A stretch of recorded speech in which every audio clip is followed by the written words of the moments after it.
I continued on my way, I was going to end up in and out of prison. Sterling James lives the American dream of being a business owner, but his path getting there was much different than you'd expect when meeting him. I was a con man.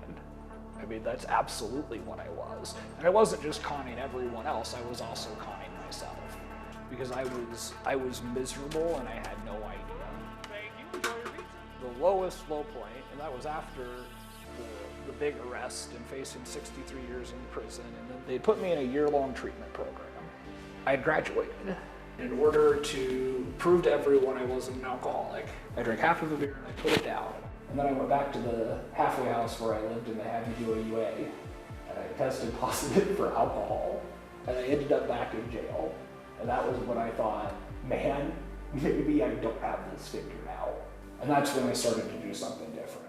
Sterling began to shape his life for the better.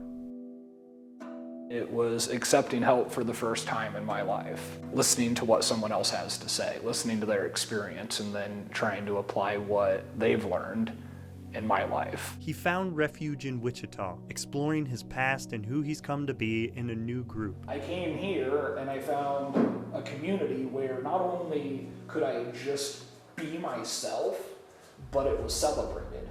This new home he found inspired giving.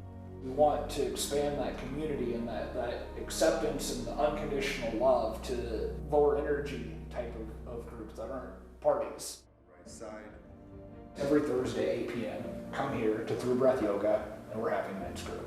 No matter what you're doing in the world, no matter what's going on in your life, you can come here and you can sit down and stop for an hour, and you can be vulnerable, and you can be yourself, and you can feel some of those feelings.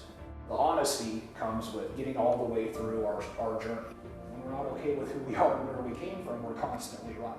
And we try to escape it. Maybe it's through alcohol, maybe it's through drugs, maybe it's through gambling or money or women or cars or anything. I tried them all. When I stop all of that and I can really look at myself, I can just be okay. And then I get serenity. This is not how I imagined my life. I couldn't have told you that this was what I wanted. But my life is better now than I could have ever imagined.